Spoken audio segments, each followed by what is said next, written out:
Welcome to another edition of the Corner Booth Podcast here from the Snowden Deli. I'm Aaron Rand from CJD, along with Bill Brownstein of the Montreal Gazette, and a very special guest today, CAC Minister with more ministerial titles than I believe anyone else in the CAC government, Christopher Skeete. Thank you so much for being with us, Chris. Thanks for having me. So let me mention, so people understand, Minister of International Relations and Francophonie, Minister responsible for relations with English-speaking Quebecers, and Minister responsible for the fight against racism. Yep. Did I leave any out? That's it? It was the most important one, M&A M&A for St. Rose. And a minister in charge of bringing the Macron Texier sweater, I'm guessing.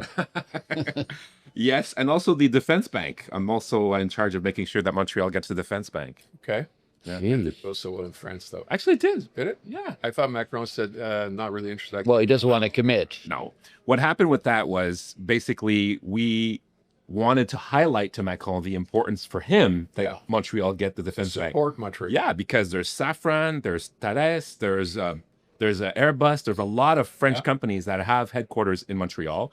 People don't realize this, but 75% of Canada's exports in aerospace come from Montreal. And so we just wanted to remind Mr. Macron that he has a vested interest in it being in Montreal. And so whatever pressure he feels he needs to make that happen, we'll take.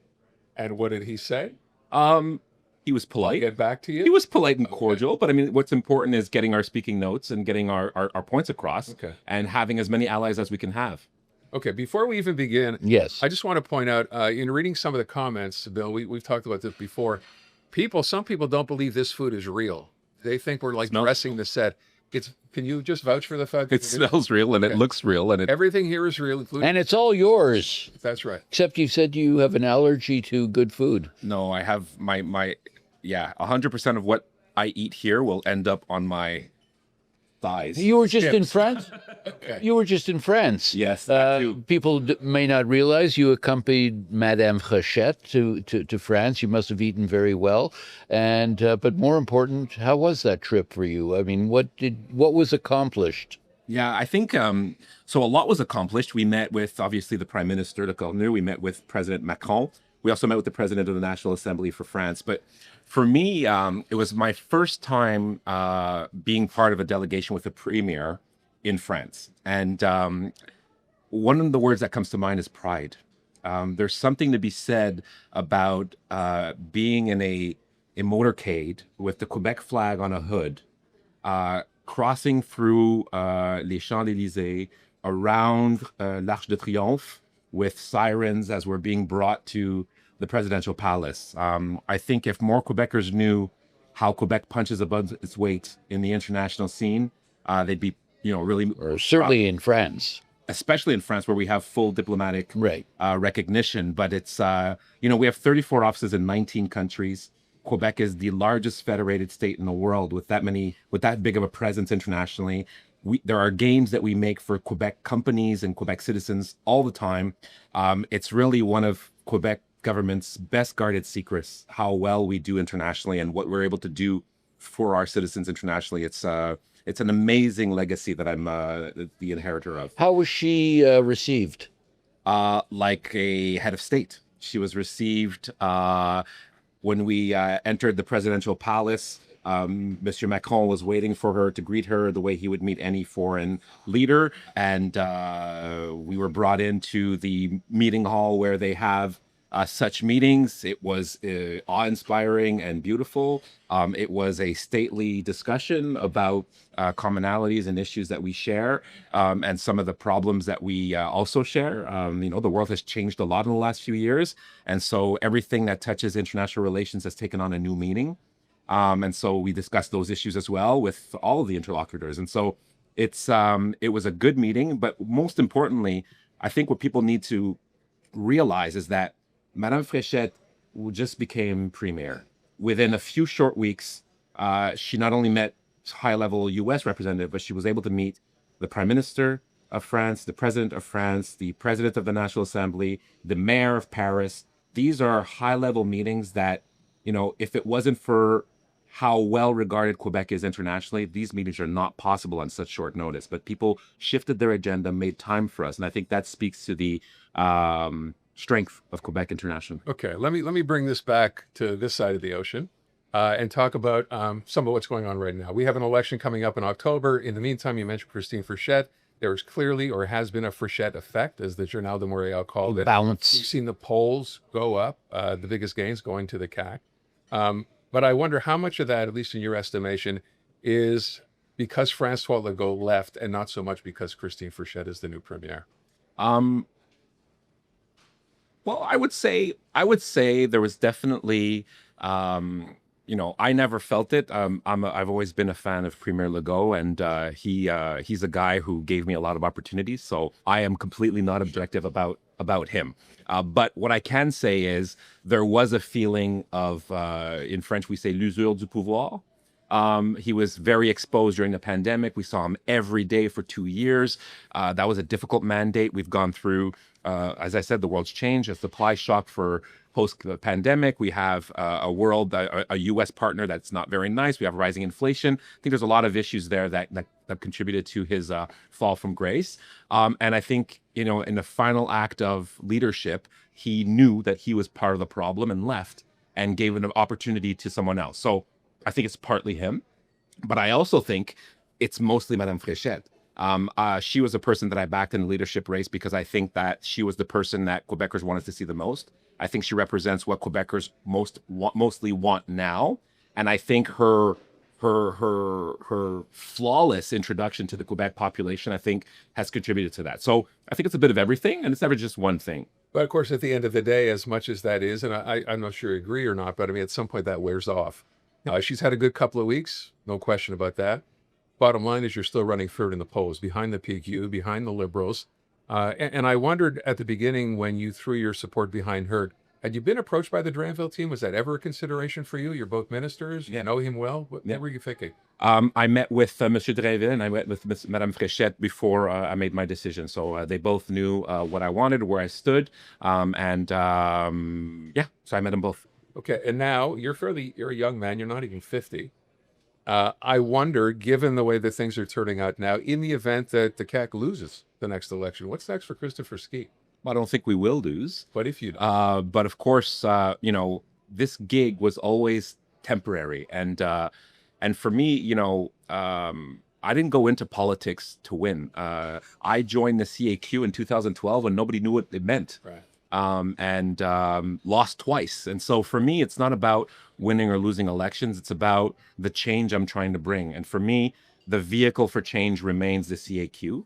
And if Quebecers are not happy with us, if my people in my riding are not happy with me, then that's great. I wish them well, and I'll go do something else. But Become a DJ like you wanted to be. But I do hope that they will renew their confidence in me. I think I've done a good job, and I hope it's my work speaks for itself. I hope I bring pride to the. But what's worrisome to me is I see the CAQ really picking up more and more momentum as we get closer to an election.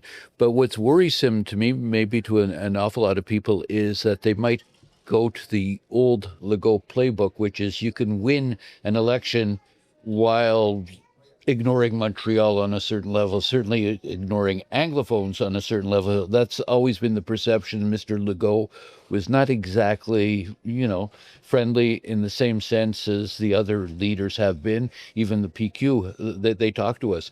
But it's disturbing on a certain level because you could win very easily the province without winning a seat on the island, essentially. You'd be as close as they come in Laval.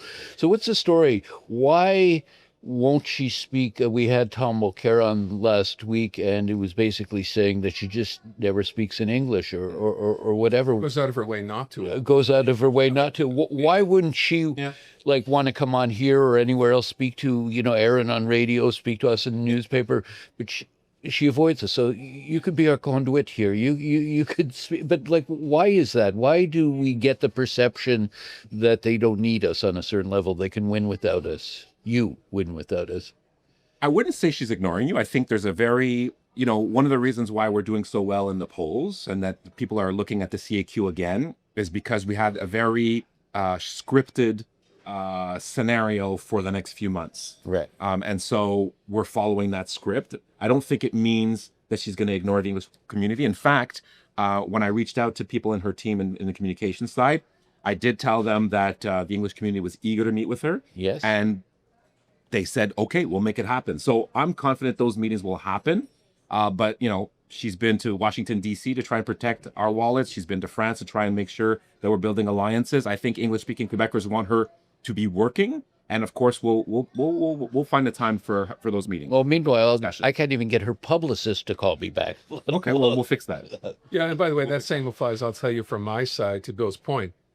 She was in the building at CJD doing an interview in French, approached her, she's already in the building, and said, can we have 5 minutes? And the answer was no. And every request since then, not just for her, by the way, every other minister who, I don't know, 3 years ago had no problem coming on an English radio show, have basically expressed no interest. Whether it's Jean-François Robert, Simon Jolin Barrette, the only one we ever had. You're the only caucus who loves us. Well, no, the finance minister when the budget was released. Is that sort of a plan inside the CAC not to be available to English media? Well, if it was the plan, other than you, it wouldn't be here. So it's not a plan. I can't speak for others. Whenever you guys call, I answer. That's what I can say. And that was even when I didn't have the file anymore.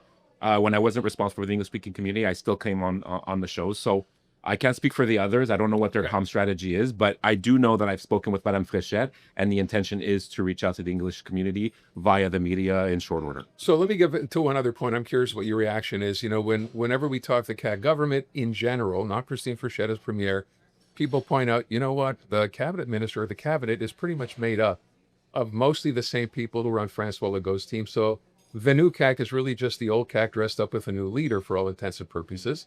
And people wonder, well, wait a sec. If you look back, the last 8 years of CAC government, there's a lot here that didn't go so well. I mean, I don't have to tell you what it is. You've heard Northvolt, you've heard Line Electric, you've heard all the other, debacles we've had. How do you overcome it? I mean, that's actually the record of the party. So let's talk about Northvolt, okay? We have climate change that is coming fast. We have an opportunity in the battery sector to inject Quebec's ethical critical minerals into tomorrow's cars. I was responsible for passing a bill that expanded the battery transition park. We call it the SPIB in Bécancour. Actually, the park is so busy right now and bustling with activity in the battery sector that I had to pass a bill to expand the size of the park because things are going so well. So you're saying Northvolt was just one bad bet in the middle of all this? Absolutely. Right now, if you go to Bécancour, and guys, go to Bécancour. Before we got there, the largest single investment that took place in Bécancour was a pot factory. Now it's bustling with POSCO, with other people involved in the battery sector. And we had a bad bet on Northvolt, and that's fine. But out of that was $16 billion worth of investments, foreign direct investments in a battery sector, the majority of which is still ongoing. There are still cranes being built right now, putting up buildings over there. So yes, we took a bet on Northvolt because it was going to allow us to create ethical batteries, a critical component in that chain. But right now in Quebec, we are able to do from the mine to recycling the only truest, greenest battery with our hydroelectricity. Now, you can think that that's a temporary thing, but if anything, the crisis in Iran right now is teaching us that we are eventually going to need batteries, and we have a choice. We can either keep getting them from Asia, where we become strategically dependent on China, or we do it ourselves. And I think we made the right call. Now, of course, it didn't work out the way we wanted to, but right now that land that we bought is worth more than it was when we paid for it. So as far as bad bets go, I think it was a successful failure insofar as the rest of the chain is going well. But but people always bring up Northvolt. That's what's so frustrating, Aaron. People bring up Northvolt and they say, oh, well, these guys did a bad job and they suck. But that was, one at bat that didn't go well, but the rest of the file is going so good. I would love to take you guys there. I've never heard it framed, by the way. That's great, as a successful failure, which is what you just said now, because it's spun off other things, but I'm not sure that was in the original plan either. No, absolutely not. We wanted it to work.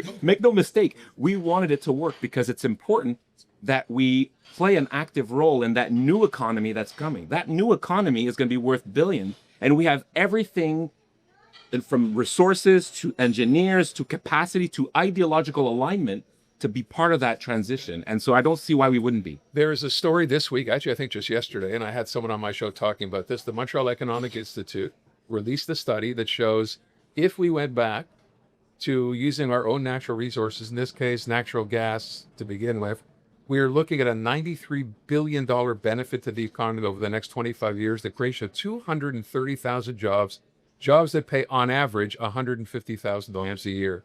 This government, up until now, maybe you could tell me what the Premier's position is now, has always pushed away or pulled back from having to, go ahead and drill for oil or natural gas.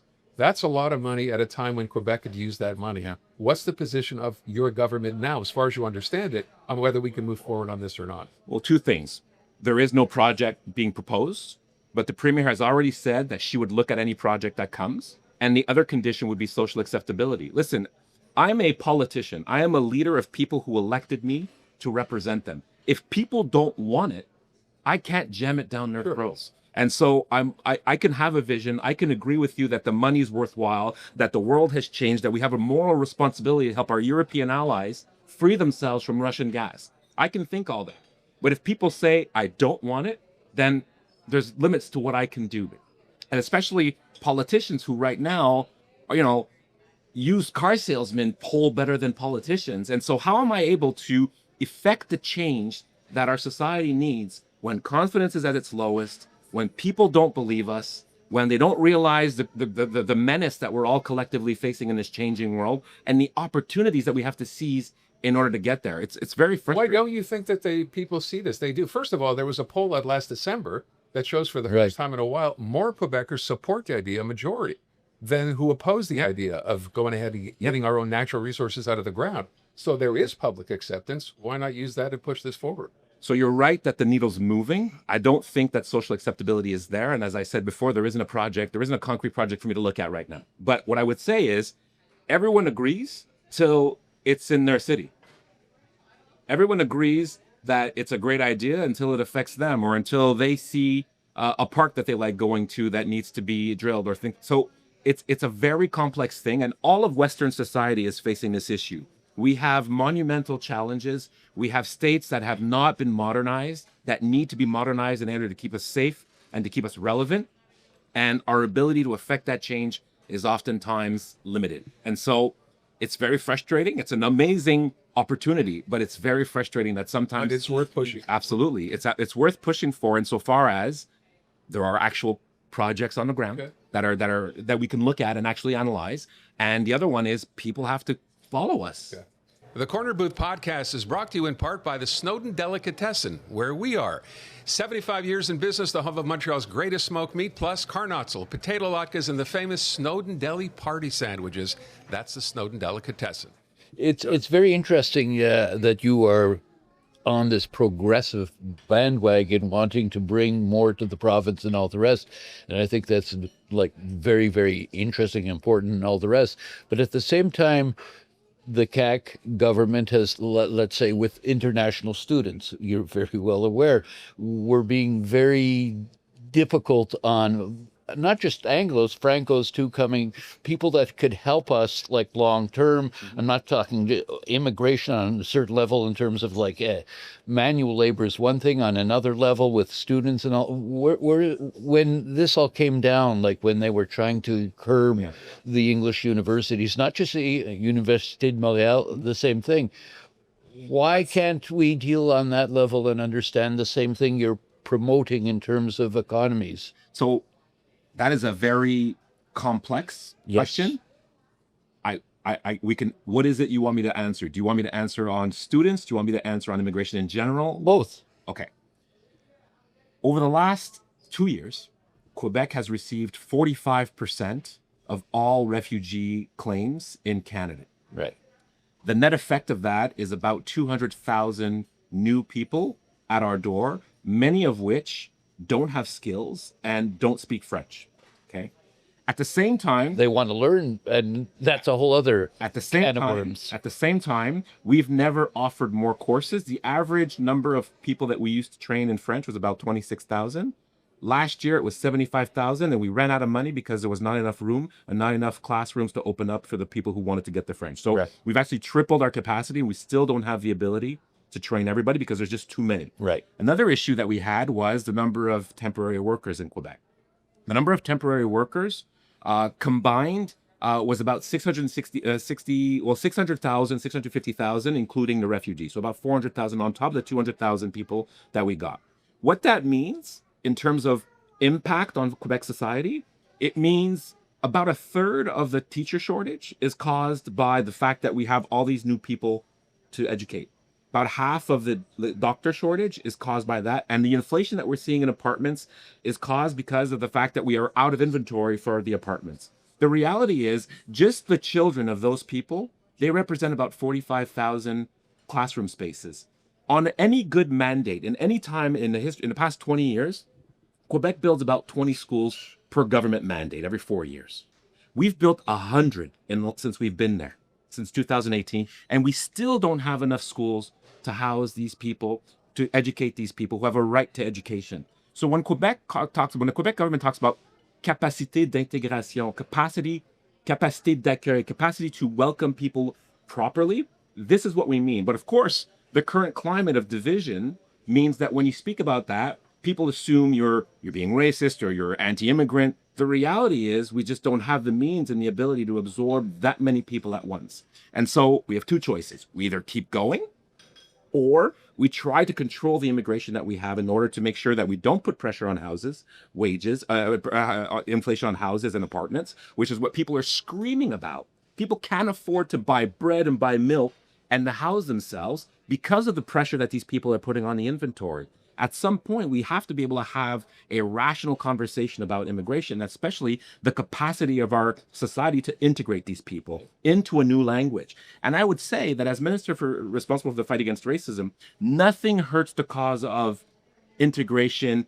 and social peace more than an unsuccessful immigration policy, because it increases racism, it increases intolerance, and it makes it harder for people to get ahead. And I think that is the larger concern. And so on immigration, we have no choice. The federal government just opened the valves and they left us with a problem, and they couldn't help us distribute the refugee claims across the provinces. The other provinces didn't want them. They didn't want to help us out. They didn't want to transfer the people over to other places. And so we're doing what we can with the tools that we have. And when we get to students, when we hear Monsieur Roberge say that one of the reasons that they have to crack down is there are too many English students in the downtown area, therefore this means that we have to cut back on like allowing international students or students from the rest of the country or the States from coming here. This is not, we're not making this up. This is like comments that have been made. There is a concentration of English in the downtown core, which puts pressure on French. Absolutely. That doesn't. Hold on. Why is that? Why is 1 + 1 always equal 8? Exactly. Why does the concentration of English students in downtown put any pressure go French? Okay. Does one have anything direct? So I'm a student from the U.S. and I come to study in Montreal. Okay.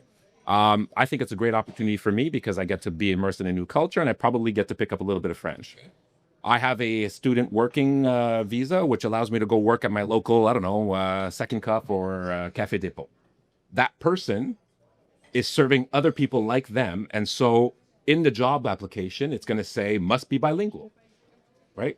So the person who's going to have that job must be bilingual. And so what it does is it creates an incentive for people to be English more than French. And that actually reduces the ability. Wait a second, I don't think that must be bilingual. The implication is you need to speak both languages. But the reality is they often don't speak French because of that concentration. So what I'm saying is the downtown core is one thing, okay? But again, it's the capacity to integrate, our ability to teach French to that person who's here temporarily, the ability for us to create a francophone environment for that person where, in fact, that no longer exists. For the first time ever, the people who identify as English in Montreal outnumber the people who identify themselves as French. That means, for all intents and purposes, mathematically, there are more people speaking English in Montreal than French, which means French is declining. Well, what it doesn't mean necessarily, I'm going to counter that, is that those people either A, don't speak French already, are not interested in learning French, or are actively learning French while they're here. Right. You're making it seem like they're unilingual and have, no interest in learning French. And, this argument about bilingualism, I think we've established by now, more Anglos than ever speak French who live in this city. That number is higher than it's ever been before. Virtually everyone. So what happens to the person who's unilingual French, who wants to get a job in downtown Montreal? What happens? That person will get hired. We both know that. Actually, that's less and less true. I don't believe that. Well, there's data to that there, and there's actual data that says that a person who is being, and I'm going to use big words, but if a person is working downtown and they don't speak English, they probably can't serve the customers better, which means the owner is going to put the conditions of bilingualism ahead of that, and the person who's unilingual francophone has less of a chance of finding a job. I think that's more theoretical. I mean, I know I know you have data. There's also data this week from the OQLF, Right. who went around to stores and found 98% compliance. Yeah. Speaking French at every single store. So I'm not sure there's much of an argument for. Not that they checked to see if they spoke English, but I don't think there's really much of an issue with that. But okay, we'll leave that. There's data there. Okay. I would ask one other thing with concerning language, since we're getting into language. There's an announcement last week by the government that you're going to extend Bill 101, and now we're going to get to vocational adult training, and nobody seems to understand why you want to do this. That's 27,000 students who are now going to be affected. Budgets will be cut. Here we go all over again. Why do you keep pressing as a language? Well, because we think that it's important that people who want to live and work in Quebec know French. But they're learning French, to be perfectly honest. No, many not of these always. courses are also including French too. Not all of them. Yeah. Why do we make the assumption that if you come here, you don't want to learn French? No, what we're saying is, if you want to be successful in French, you have to learn French. You have to know, you have to be immersed in French. A person who's an immigrant, who wants to come to Quebec and learn and work in Quebec, who chooses to go to an English vocational school, is losing an opportunity 6 months, 9 months, 12 months, 18 months to be immersed in a francophone environment, which will then assist them in finding a job later. But in fact, the data, Aaron, suggests that people who don't speak French, especially outside of Montreal, those people have a tougher time finding work. And we're seeing that the people who speak English outside of Montreal have higher unemployment, higher levels of vulnerability, and higher levels of precarity financially because they don't speak French. While it was an opportunity for them to be immersed in a francophone environment while they're learning their trade, to learn the terms and then the ways of being. And so for me, I think it's an opportunity for people to have yet another opportunity to learn French, as opposed to, well, you'll learn French when you get your job or when you come on the job. I think it's an opportunity to be taught in French. I think this idea of, a French environment is kind of bogus to me. You're here, you're living in Montreal, you're already in a French environment. Let's be honest, right? Well, You're already in it. I'm going to challenge that. If we say now that Montreal is majority English speaking, whereas it's a 60-40 ratio roughly, then that's not true. It's not true that it's a mostly francophone. Including the fact that those English people also speak French. Right. Yes, but they're not speaking French at work, and they're not speaking French amongst each other necessarily. So they have to speak French everywhere all the time. No, what I'm saying is we're not generating the environment that you're saying. The environment of being immersed in francophone is the environment. So a person who doesn't speak French, who lands in, I don't know, Saguenay, that person is bathing in French every day, and that person will have a lot of influence on them, because Saguenay's capacity to transmit the French language and culture to these people is deeper. In Montreal, because of the majority language not being French anymore, that is less likely. That is less so. But Chris, you've got to concede that the city has changed dramatically. I've grown up here, lived here all my life. You are from the area. I mean, in the olden days here, where they used to make fun of the women at Eaton's who didn't speak, like, it's night and day. The people who didn't want to adapt to Quebec life left, went to Toronto, went to other places, and all. It's a different city. I mean, I go down to any conversation I have begins in French. It's just automatic. My family, everybody. It's just the way it is. This is not the way it was. And I think that no credit is given to the fact that people have been really aspiring. On that, I agree with you. What I'm saying is the linguistic peace that we achieved after the passage of Bill 101 in 1977 was important, and I agree that most people have accepted that. The issue that we have is the data is quite clear that right now, because of social media, because of live streaming and American platforms and American English content and culture, most products, cultural or entertainment products being consumed, even by francophones. Well, I was going to say, even by francophones, let's not forget that, because is increasingly English, Right. American, Anglo-Saxon, and around the world, though.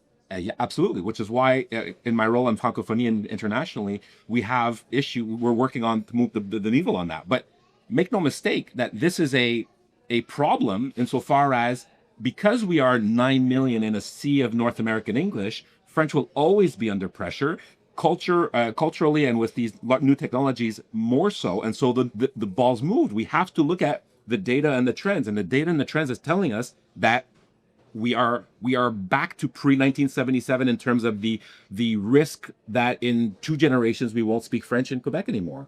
I got to ask. I don't know about that. I had this idea, and I'm wondering if that's where you're going. Yes, social media. Yes, all the streaming now. Sure, there's a preponderance of English. Are you thinking about simply saying, given that, we're going to start banning these as well? Because that would be a solution to your problem. No, I think what we're trying to work on internationally, and my colleague Mathieu Lacombe, the Minister for Culture, is working on, there's a word that we created in Quebec. It's been added to the dictionary, and it's a Quebec invented word. It's called la découvrabilité.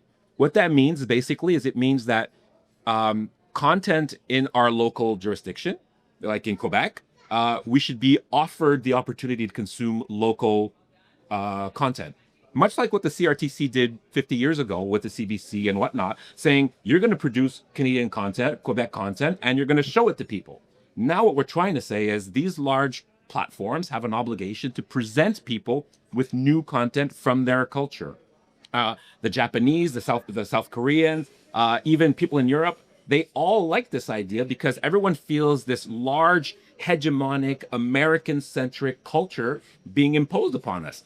English Canada is concerned as well for the same reasons, and Quebec, again, as a minority on the continent, feels that pressure more so because even Francophone kids are consuming those products, and it's having an effect on our culture. It's having an effect on the precarity of the language. I don't understand, though, because even if you are a content producer in French, nothing prevents you from posting on YouTube, Twitter, anything else. Yep. You could do it if you wanted to, but if you don't want to, what are you going to do to convince these major players? Right.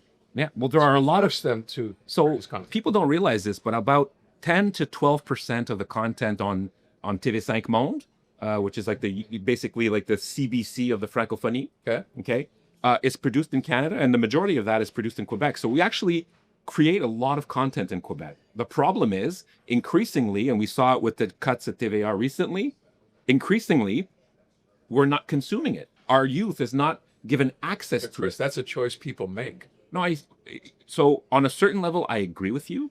But the reality is, if you're not being introduced to the content, because you don't even know it exists, then you can't possibly have an ear for it. For example, if you put in Spotify and all I'm giving you is Shania Twain, then you're never going to know that Quebec and Saint-Cyr has a local person who's really awesome in country, and you're never going to be introduced to that person, and you'll never have the opportunity to hear them.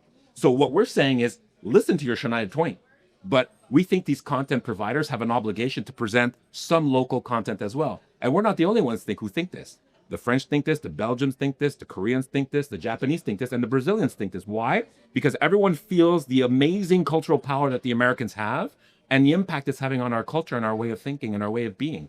And so I think there is a battle there. It comes from legislation. Yeah, they're going to have to maybe be induced or incited to create those contents, but that doesn't mean you can't consume the content you want. But we do think that we should be introducing people to our cultural products. I think that's normal. So it's not about banning one. No. It's about saying, I think these platforms have a moral responsibility, like the CBC, like every other channel we have in Canada, to promote some amount of a local content. And I think that's normal. We've been doing that actually for the past 6 years. I just have one last thing to ask, which is this whole idea.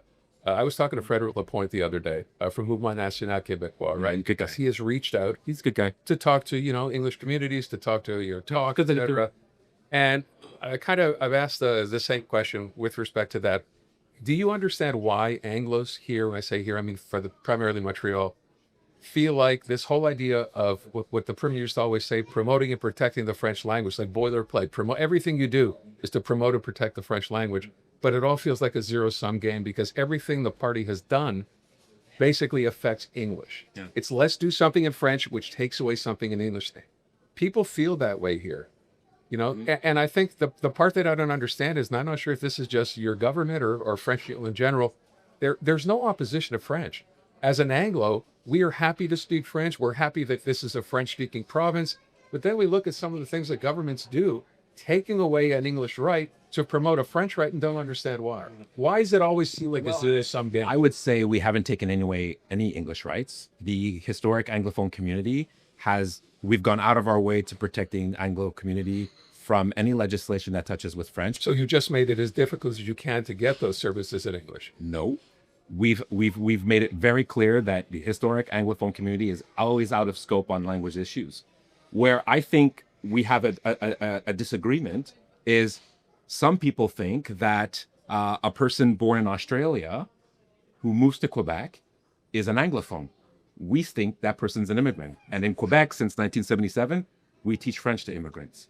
That's where we disagree usually. But nobody disagrees on the historic Anglo community. Yes, but the point being that every time someone wants to make brownie points in, let's say, in the Legault government, the Anglos, the Allos become the fall guys. In other words, like if you, to promote themselves, to promote the party, to promote whatever situation it is, you have to find a bad guy kind of thing. And the perception amongst very many people here, you're very well aware of this. Yeah, I wouldn't. Is that like, okay, so like we become like the people you fall on in terms of getting support. I don't agree with that. I think we're the government that increased almost tenfold the budget for the English Secretariat.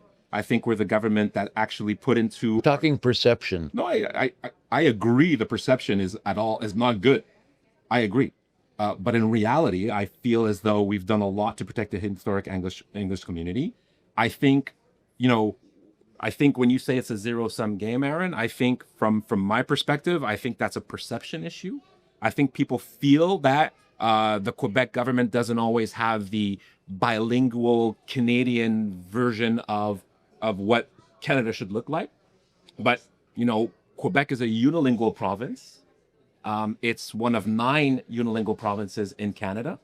And so we think that it's considering that French is a minority language on the continent, that it will always be under pressure, that we have a responsibility to protect that. I mean, that argument's going to be there forever. I know that's never going to change. We're always under pressure, and you can debate that or not. I understand the point you're making. I just think, when you say perception, a lot of times perception is reality. In reality, yeah. Yeah, I agree. That's important. I agree that politically, perception is reality, but I think in reality, for instance, basically what I do in my job with the English Secretariat is I say to myself, where are there gaps in what a Quebec citizen should be getting and what they're not getting because they're English? Okay.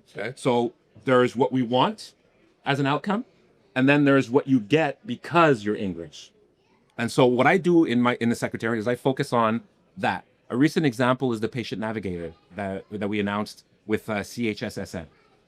There we have a real problem. We have the elderly who mostly live in the regions where their children have left to come mostly to Montreal or went to Toronto. And we have an aging population that is trying to access healthcare. And because of language, sometimes they won't go to the hospital when they should, or get intimidated but when they do go, or feel that they don't have the means to communicate what's wrong. Yeah. So patient navigator sends in someone to help them navigate that process to make sure that they get the health outcomes that they deserve. So that's a gap created by language. That is, I speak English, I live in the regions, and I shouldn't be having this experience. The solution is not to make sure that everybody in the Gaspé who's hired is bilingual. The solution is bring grandma to her appointment and help her get the outcome she's getting. Yeah. And so that is how I view my role in English Secretariat, where being English shouldn't be a handicap and it shouldn't have less favorable health outcomes because of language. And so that's why I choose. But the reality is that English-speaking Quebecers, when they turn on the TV, there are more English channels than French channels. They have access to more content, more information, more TV than that. So reality is, whereas the English community sees itself as a minority in Quebec, Francophones are a minority in the continent. And so I think we just need to have a real non-emotional discussion about those realities and what it means for each group. Okay. All the more reason we should have Madame Fréchette speaking to the community, calming us that, and I agree with that. that would help enormously. I agree with that. And as I said, one of the first things I mentioned to her staff is she needs to reach out to the English community. Okay. So from your lips, I'm going to wrap up because we have to wrap up. I'll just tell you one thing. When you bring up historic Quebec Anglophone community, that in and of itself rubs people the wrong way. I know. You have to fit into this group I know. of being a historic Quebec Anglo. That's an issue, and hearing that again is just going to rub people. You know what? I get it, and So what I'm asking you to understand is, how do I legislate language if I don't define who gets a pass because of language and who doesn't? So, legislation is a broadsword, not a scalpel. If I'm trying to legislate French, I have to define who's English, and I have to define who gets services, who gets access to that education, and who doesn't. How about anyone who wants service in English can get service in English? A French person is not going to ask for service in English. You lose nothing. Well, so if you look at the bilingual experiment in New Brunswick, the reality is, if you have a person, and this is backed up by data, okay? If you have a person from Cambodia, right? Cambodia, French is the second language there, okay? If you have a person from Cambodia who moves to Toronto, there's a 99% transmission of English language to that person. If you bring that person to New Brunswick, there's an 80% conversion to English. Even though their second language is not English, it's their third language, the second language is French, they're going to convert 80% of the time to English. And in Quebec, it's 50.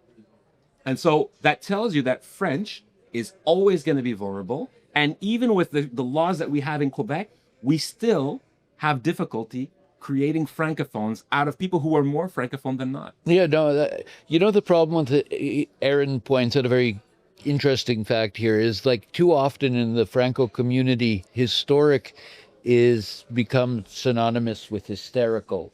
And no, that's not true. No, because as soon as people are trying to move the needle, just speaking up though is not the same as being hysterical. I agree, and then I wouldn't be here if you guys were hysterical. What I'm saying is, we're funny sometimes. You are funny sometimes.